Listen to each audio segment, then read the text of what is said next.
15 ವರ್ಷಗಳಿಂದ ಸ್ನೇಹದೀಪ ಎಂಬ ಸಂಸ್ಥೆಯನ್ನು ಪ್ರಾರಂಭಿಸಿಕೊಂಡು HIV ಏಡ್ಸ್ ಸೋಂಕಿತ ಅನಾಥ ಹೆಣ್ಣು ಮಕ್ಕಳ ಆರೋಗ್ಯ ಕಾಳಜಿ ಮತ್ತು ರಕ್ಷಣೆಗಾಗಿ ಈ ಸಂಸ್ಥೆಯನ್ನು ನಡೆಸುತ್ತಾ ಬಂದಿರುತ್ತೇನೆ. ನನ್ನ ಒಬ್ರು ಕ್ಲೋಸ್ ಫ್ರೆಂಡ್ HIV ಸೋಂಕಲ್ಲಿ ಡೆತ್ ಆದ ನಂತರ ಅವರಿಗೊಂದು ಮಗು ಇತ್ತು.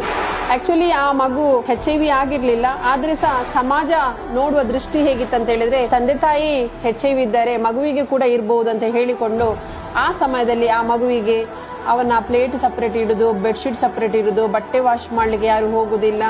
ಇದೆಲ್ಲವನ್ನು ನೋಡಿದಾಗ ನನಗೆ ಯಾಕೆ ನಾನು ಇಂತಹ ಒಂದು ಮಕ್ಕಳಿಗಾಗಿ ಸಂಸ್ಥೆಯನ್ನು ಪ್ರಾರಂಭಿಸಬಾರದು ಅಂತ ಹೇಳಿ ನನ್ನ ಗಮನಕ್ಕೆ ಬಂದಾಗ ಸ್ನೇಹದೀಪ ಸಂಸ್ಥೆಯನ್ನು ಪ್ರಾರಂಭಿಸಿದೆ. ಕ್ರಿಶ್ಚಿಯನ್ ಇರಬಹುದು, ಮುಸ್ಲಿಂ ಇರಬಹುದು, ಹಿಂದೂ ಇರಬಹುದು, ಟೋಟಲಿ ಮಾನವೀಯತೆ ನನ್ನ ಮುಖ್ಯ ಧರ್ಮ.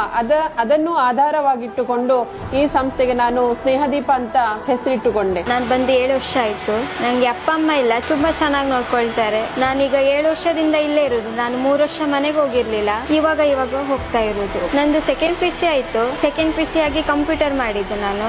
ಇಲ್ಲಿ ಎಲ್ಲಾ ಕಮ್ಯುನಿಟಿಯ ಮಕ್ಕಳಿದ್ದಾರೆ. ಅವರ ಧರ್ಮದ ಪ್ರಕಾರ ಇಲ್ಲಿ ಒಂದು ಸಾಮೂಹಿಕ ಪ್ರಾರ್ಥನೆ ಮಾಡಿದ್ರು, ಅವರ ಧರ್ಮದ ಪ್ರಕಾರ ಪ್ರಾರ್ಥನೆ ಮಾಡಲಿಕ್ಕೆ ಅವಕಾಶವನ್ನು ಮಾಡಿಕೊಟ್ಟಿದೆ. ಮತ್ತೆ ಅವರಿಗೆ ಬೇಕಾದ ಅವರ ಹುಟ್ಟು ಹಬ್ಬಗಳನ್ನು ಆಚರಿಸಿದಾಗ ಅವರು ಹೇಳಿದಾಗ ಟೆಂಪಲ್ ಅವರು ಯಾವುದು ಹೇಳ್ತಾರೆ ಅದಕ್ಕೆ ಅವಕಾಶ ಮಾಡಿಕೊಟ್ಟಿದೆ. ಮತ್ತೆ ಪ್ರತಿ ದಸರಾದಲ್ಲೂ ಕುದ್ರೋಳಿ ದೇವಸ್ಥಾನಕ್ಕೆ ಹೋಗ್ತೇವೆ.